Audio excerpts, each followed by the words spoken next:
ang ganda niya.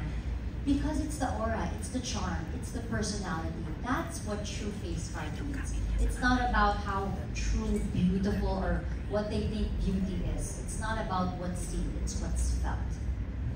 Thank you so much. Ay, taray! Congrats, Totoo talaga. Hindi naman ako perfect, no? That's a charm talaga. So, Miss May, Miss Hart, we have last 2 questions. Hi, my name is Manila from Push DSP. Hi, Hart. So I know you like the product now, but when you found out about their advocacy, how did you feel about that, knowing this brand stands for something that you're also very passionate about? I mean, I myself, I have some businesses, some private, some are out there, but I know how it is to be very stressful by paying attention to the smallest detail. And for them to even think beyond them, like me to say, to think about others, not just others, but those who cannot defend themselves, like animals. I mean, that's really big of them. And I love it that we're also talking about it because it's hard.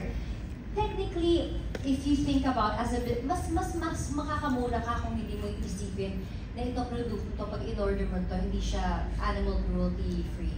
Mas makakamura ka pa nga eh, but they would rather, you know, pay a little bit more, but to do it right. And that says a lot about their heart.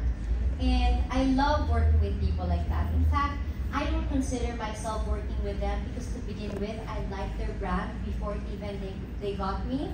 So, but for us to be working together and to be, you know, standing side by side with their values, their principles, is even better. So I'm very happy. If you don't mind, can I ask for an update kay Panda? Like, is she more of a diva now, but she's on the Yes, kasi habang tumatanda, mas nagtataray.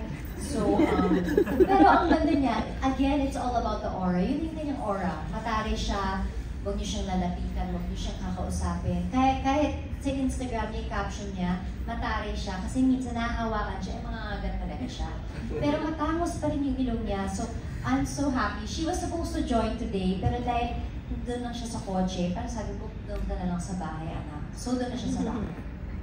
Thank you so much. Miss May, if you don't mind, so Hart is one of the most familiar faces of the Philippine Animal Welfare Society for many, many years now.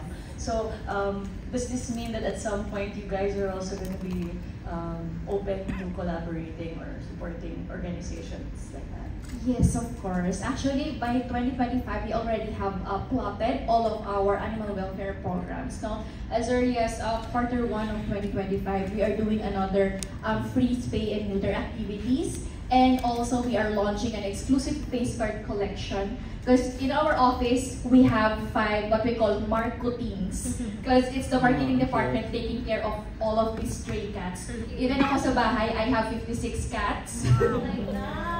Yeah, around, I think 45 of them are rescued cats.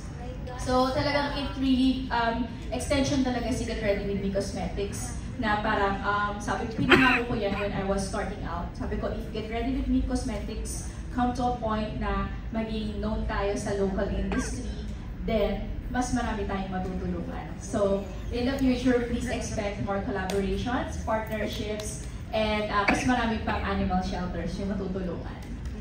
Thank you. Our last question is